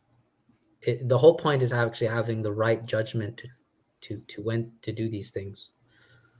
Um, Yeah, so that's what's yeah, right. judgment is It's hard. incredibly hard. Yeah, It's so yeah. hard. It's so hard. It's Like so hard. like you can be in a position where you're like you have to make a call on something. And no matter what, you have to make that call, but you know, you can be wrong. And what do you do when you're wrong? you know, you, there's all sorts of temptations for you when you're wrong. Mhm. Mhm. I mean, all I know is that sometimes even when you're wrong, if you're the type of leader that, people can kind of see that you're adamant about, look, I don't know, but at the same time, for the comfort of the group, I'm going to make a decision. Mm-hmm. The whole point is that we all do this decision together, Yeah. and that if we fail, we fail. But Mm-hmm. nonetheless, we did something, even without our knowledge of something. That Yeah. actually, despite whatever decision it comes out to be, we all accept this helplessness, Yeah. and when we go through it, it's what gets scary is when you make a decision and everybody's like, "Fuck no." Yeah. And then that's when it leads into non-decision, and now you're at the hands of mercy of whatever. Yeah. Yeah. So it's better to unite and gamble on living or dying than sit there and argue and leave it to the fate of whatever. Yeah. Yeah. Yeah. Yeah. So, Staying within affirmation. yeah. So yeah, it's a yeah. I'm glad that you like the. I mean, I'm sympathetic to Bard's thinking too. So, um, I think he has really good thoughts, and he's a really great thinker, actually. Yeah. So, Yeah. I mean, I couldn't really tell you like how much I've been influenced by him because yeah. like a lot of my thinking is very Mhm. much based in his like understanding of the world. Mhm. And then you run into somebody like me. Well, there's like I don't know, like there's always amazing dialogue to be had. You Yeah, know, yeah. like this is where it really matters right here is when you have to take these things that you read and then you talk to someone about them and you then are forced to like you're forced to like intercept ideas that you normally wouldn't otherwise think about really. Mhm. Yeah. I've noticed that it's very fascinating to me now that, like, when Cadell and I were drawn to each other, that it kind of just now takes like its kind of like cycle of like a lot of Cadell's people that he pulls are quite similar or have like this similar urge to know, but then when they run into me, they have like the same similar, um, you could say, curiosity, because I Yeah. think I think Cadell himself had his curiosity with me, but it was reciprocal. You know, Yeah. Yeah. it was reciprocal, and it's fascinating because I remember Dimitri telling me, he was like, "Hey, I've seen all your videos. Like, I know probably a lot more about you than you think you know about yourself." And I was just kind of like, dang. I mean, it's actually kind of hard for me to have a gauge of how I am when I'm making these Mm, videos because I'm just yeah. throwing out my thoughts. But it always bewilders me when I have people reach out to me and they're like, bro, I love your stuff and like all this other stuff, and I'm just kind of like, thank you. But at the Yeah. same time, I'm just like, I'm kind of shocked. I'm kind of Yeah. shocked because I'm just stuck in my mode of trying to just express ideas that I feel need to be expressed. Yeah. Yeah, like this morning I read your piece on like overcoming infantility. Like that was genius. Like that stuff like that's like stuff that like Dimitri and I talk about, but like the way that you worded it, I sent that to Dimitri. I was like, absolute genius.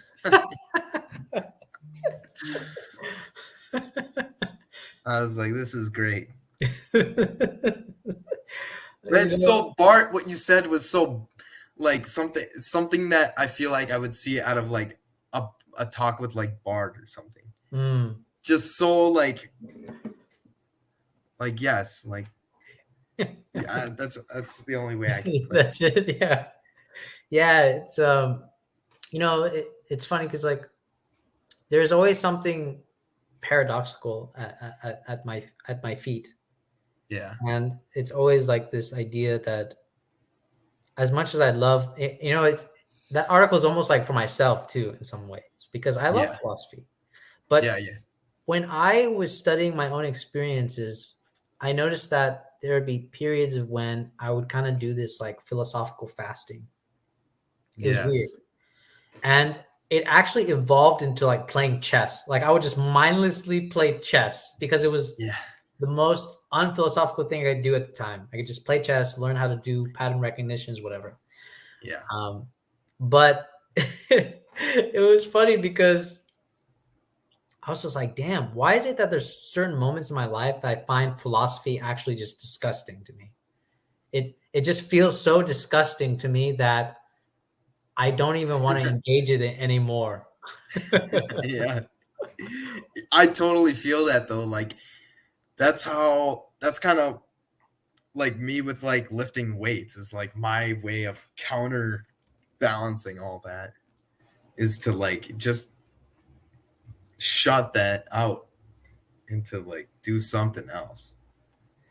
And I had even been told by my girlfriend actually. She's like, God, sometimes when you talk, like I know this is the way that you see everything, and I know that what you read, you totally like make it a part of your character and a part of your own body. And it's so fucking weird, she says. you know, like I was just talking to her in an offhand way about like, oh, an old matriarch.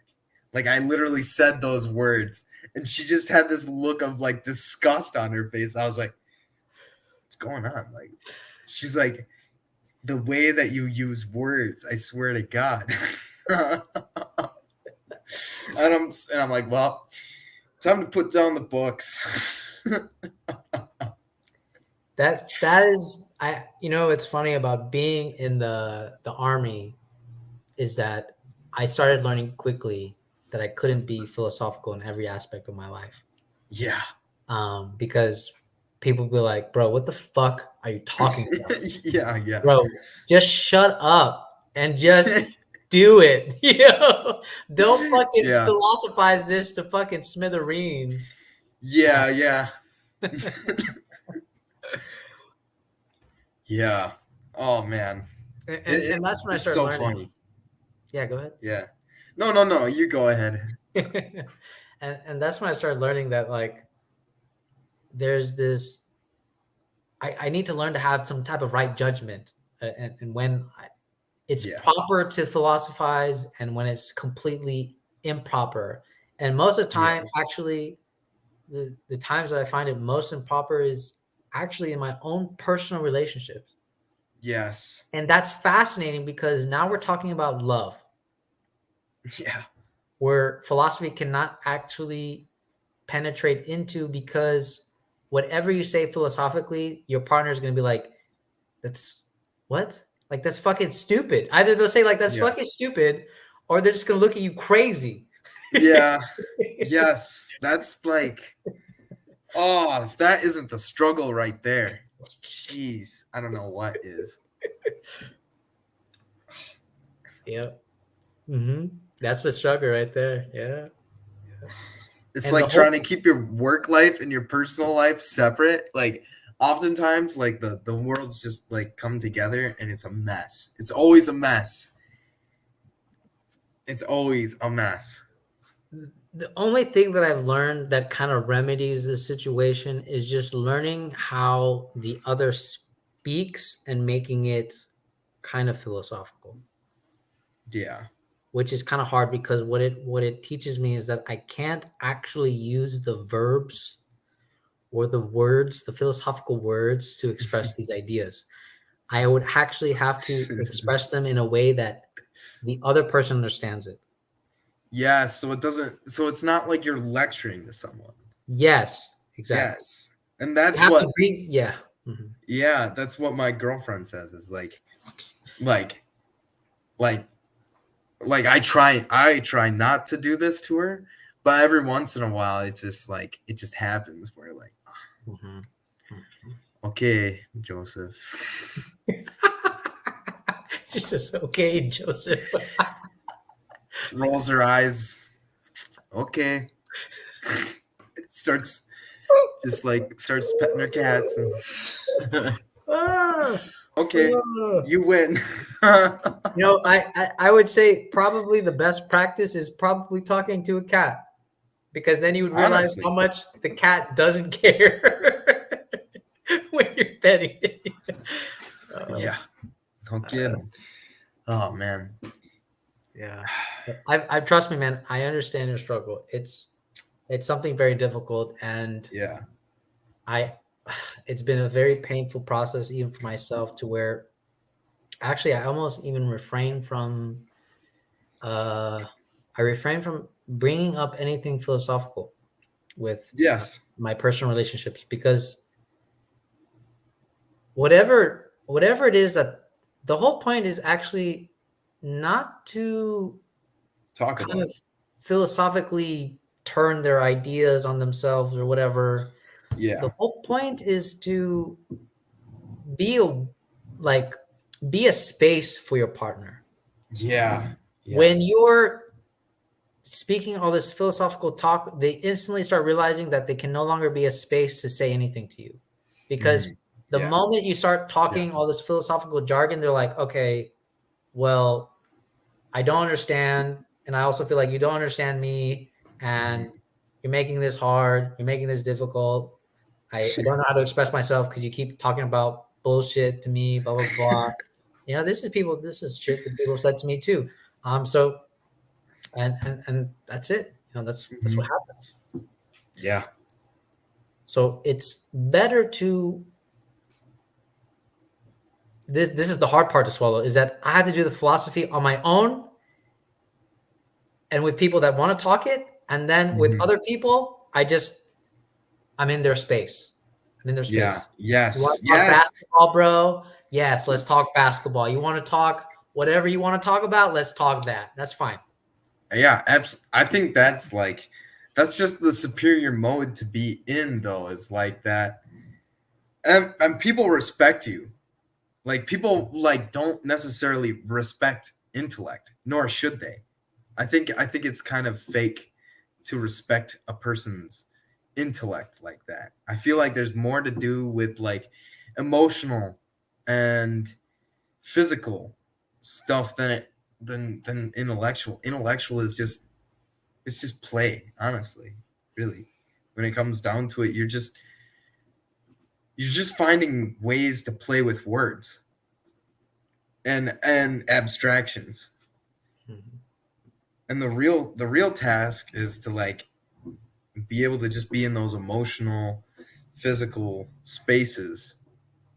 Yeah, I love how you put it, like holding space for the other. Yeah. Yeah. That's what's very difficult, is that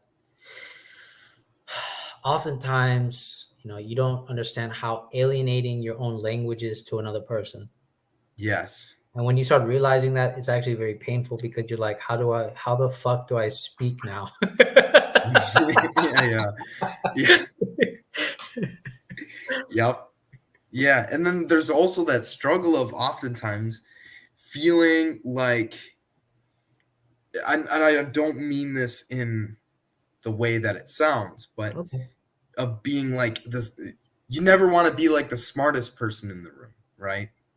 You always want to be in a position where you can be receiving someone else's knowledge or someone else's perspective, right? Mhm. Like you never want to be the smartest person in the room. Yeah. Yeah.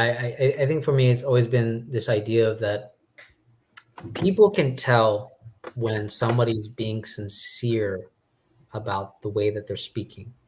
Most people Yes. can. Most people. What becomes insincere is when somebody's just being brutally intellectual. And that's when I know that they are sort of denying a part of their own humanity and they're denying the other person's humanity in that Yeah. same Yeah. moment. Just because see, that's the thing about having a disembodied type of philosophical thinking is that you can always find a way to like weasel yourself out philosophically to kind of turn it on somebody else's head, and you can always avoid it. You can always avoid something by just being like, well, actually I can do this and say that it's this contradiction and followed by all these Yeah. propositions, and you can always do this endlessly. Yeah. It's like a prison. Yeah. It's like you can imprison people with your words Yes, and exactly. with reason and Yes. with all these things. Whereas like that's why I love like lifting weights and like doing physical stuff as a countermeasure to this, so Mm. that so that it's not just me like only exercising one muscle. Yeah. Yeah. It's yeah, and I've been in those situations too where it's like, oh, that they just want to like entrap me in their Mm. words and in their logics, Mm. when I could easily just take you to the fucking ground and there'd be no issues here. Yeah, the thing is that actually language itself is already imprisoning. Yeah. It's already Yeah, yeah. difficult. It's already difficult to express ourselves to regular people, and it's even more so. Why would we want to make it even more difficult to people that we love when we know that in reality we're having some type of like defense mechanism about what they're saying, or maybe even disagreeing with their point of view just to prove that we're right. If you're trying to always prove that you're right, you're going to have a relationship with right and not a relationship with your wife. Mm. Yes. That's basically what's going to happen. If you are Yeah. adamant about being right, you're going to have a relationship with right itself and never a Mhm. relationship with your actual person. Yeah. Yeah. I think that's definitely something I have to watch out for. Is like this stubbornness. Yeah, it's hard. I mean, it's it's not completely being dismissive to their views, but it's it's this difficult balance of like having to make space for their views, having to make space for their um, concerns, because actually most of the time, in my experience with girls that I've dated, is that actually they're just trying to get off whatever it is they want to get off their chest. That's it. Yeah. They Yeah. they don't want it to be sort of dissected. They don't want it to be intellectualized. They don't want it to be anything. They're just Yeah. trying to just get it off their chest. Yep. Yeah. That's literally it. And if you try to do anything more than that, then you're just preventing them from expressing. And once you preventing them from expressing, they feel like they can no longer express to you. And when they can no longer feel like they can express to you, then the relationship starts dying. Yeah. Yeah. that's that's deep wisdom right there. Yeah. So we have to be always careful about, you know, making sure that we allow someone to express themselves, because clearly you actually had this relationship already with the men's group, right? Being able to just express without any moral attachments, without any sort of judgments. And Yeah. actually, I would say use this men's group to actually put it in perspective to your own relationships. That way, like, you can sort of gently, be like, well, how people brought up different perspectives to you without being intrusive. Yeah. That is the real challenge. How do Yeah. you make somebody, how do you allow space for somebody, and then at the same time kind of gently show them another picture? And in order to do Yeah. that, you actually have to be very vulnerable yourself. You have to be Yeah. very involved yourself. And this is something that Yes. I've learned over the past with myself, is that the only way that I can actually convincingly show somebody a different picture is if I've thrust myself so completely into the conversation. You see me bare bones, naked, everything, Yeah. whatever, and you start understanding, like, okay, this is interesting. I'm not convincing Yeah. you, but you're like, this is interesting. I've never seen life this way before. Yeah. Yeah. I love this aspect that we're talking about right now, because so oftentimes, like, you can go into different things like the manosphere, right? And their their emphasis is on, okay, you have to have this, and this in order for you to get the relationship with the woman, right? Or for a woman to be interested in a relationship with you.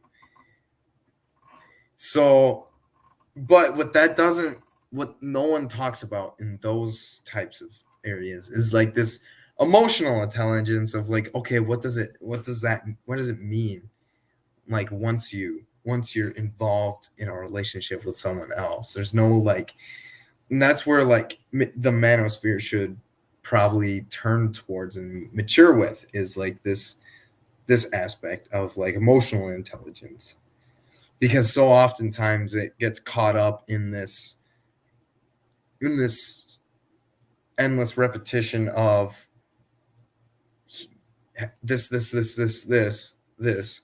Meanwhile, maybe you do have all that, and you're still struggling. You're still in a shitty situation Mhm. with women, and, like, yeah, that's really the trick right there, is like this emotional intelligence Mhm. that is so hard to fine tune and really bring together, Mhm. Yeah, because it requires constant self-reflection. yeah, yeah, and it constantly it constantly has you in check with your own emotions. You have to constantly be with your emotions. Actually, I would say in order for you to have any kind of emotional intelligence, you have to actually have a real relationship with your own emotions. It's not just Yeah. being like, oh, I acknowledge that I'm sad, I acknowledge that I'm angry. It's learning somehow in some fashion to transform those relationships with anger. How do I transform? How do I make my primitive relationship with anger? Like, let's say, for example, when I get angry, I punch the walls, I do everything. This is a person that actually has a very primitive relationship with anger. The Mm. point is Yeah. to actually transform this relationship with anger and understand that being angry is not something that he should be afraid of, but also it's not something that he should just lash out at the walls and stuff like that. So he needs Yeah. to have some type of transformative relationship with anger. I used to be a very angry person, so I I I can use anger as like as an example for myself. Um, and ironically enough, it began with just talking, just talking, expressing myself, admitting when I'm angry before it actually gets there. Saying Yeah. like, I disagree with this. I don't accept this. Stuff like that, because I noticed for myself that anger would just build up, build up, build up. and then all of a sudden I would get mad at the fucking silliest shit ever. Yeah. And then my person would be like, what the fuck is wrong with you? Like, all I did was this. But then what she doesn't realize is that it's been like a series of 10 days where I'm just receiving bullshit and I finally just explode. You know? Yeah. Yeah, especially in the military. Yes, the military, absolutely. So it's important that at least this is what's given me more emotional intelligence, that I improve my relationships with my own emotions, and that this allows me to have a better relationship with people in general. When even if somebody is like completely lashing out, I'm like, yeah, I understand. Like, I completely understand, dude. You know, like I completely understand being angry and you know, punching the walls. I completely understand. Yeah. But there's always a different way to express it. Yeah. And so on. So it, you know, having, like Rilke says, you know, this is why I read poetry so much, because I actually feel like poetry has a lot of wisdom in it, at least the very good poetry. Is that, you know, Rilke said, Rilke says, loving is the most difficult task. Most difficult thing that you can do. Philosophizing, all this stuff, it's all preparation to how to love. Yeah. So.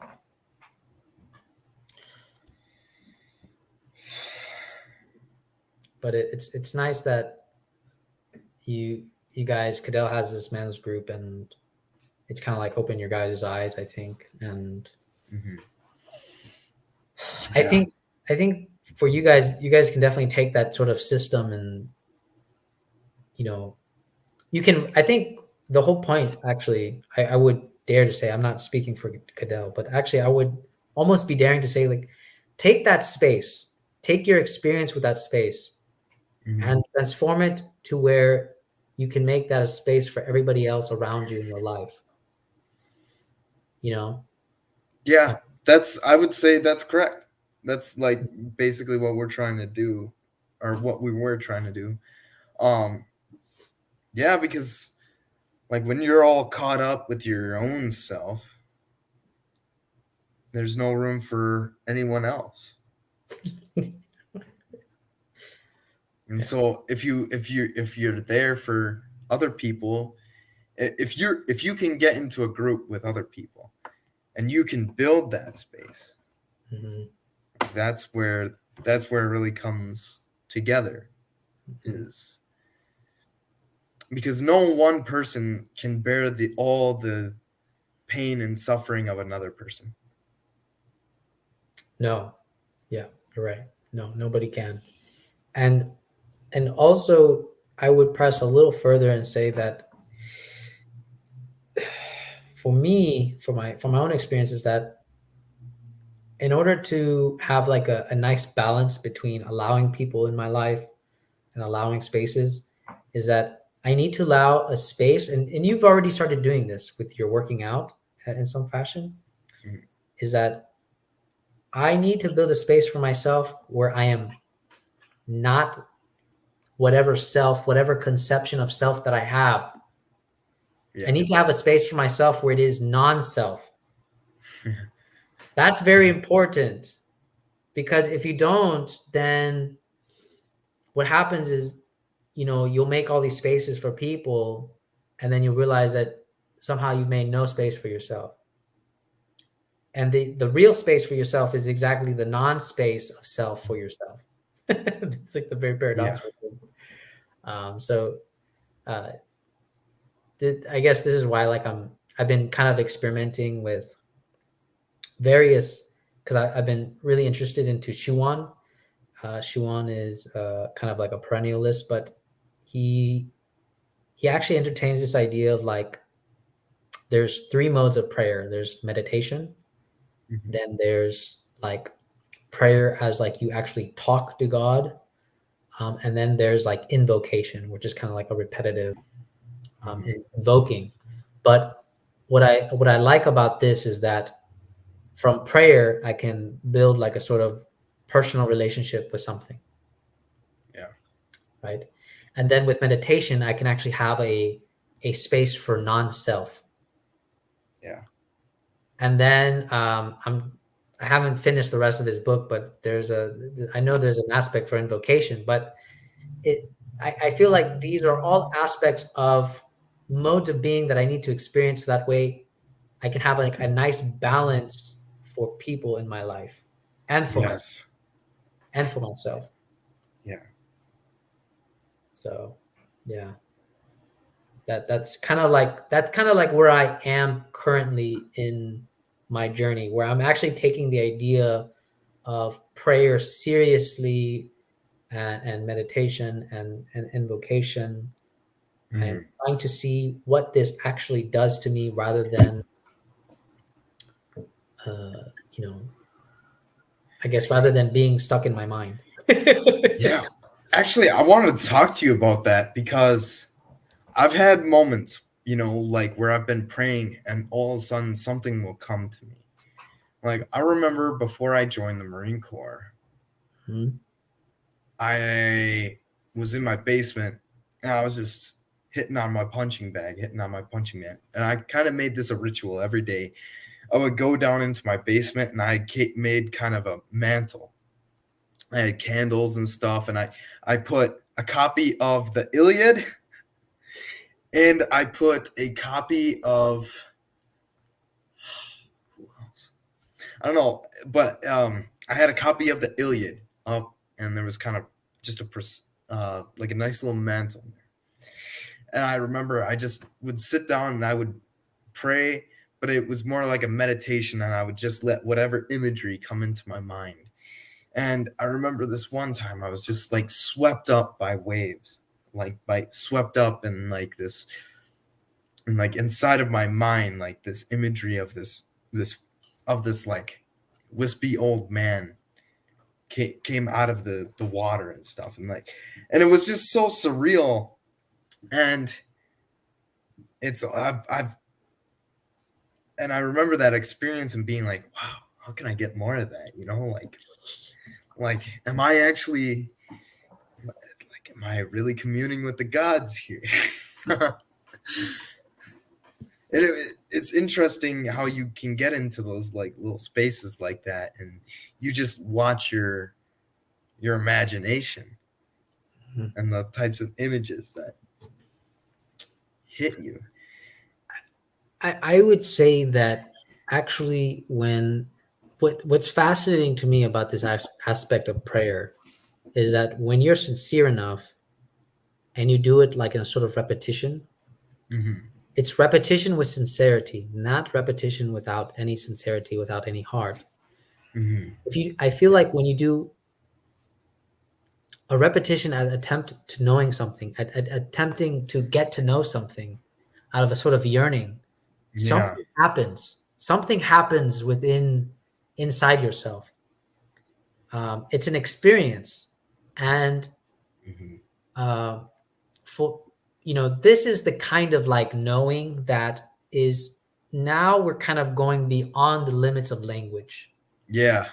It's hard to explain, it's hard to express, but we're going beyond the Yes. limits of language. And but it's something that I always encourage. I mean, because I'm Yeah. currently practicing it, but there is like a sort of ecstasy in this sort of Mhm. repetitive ritualistic motions.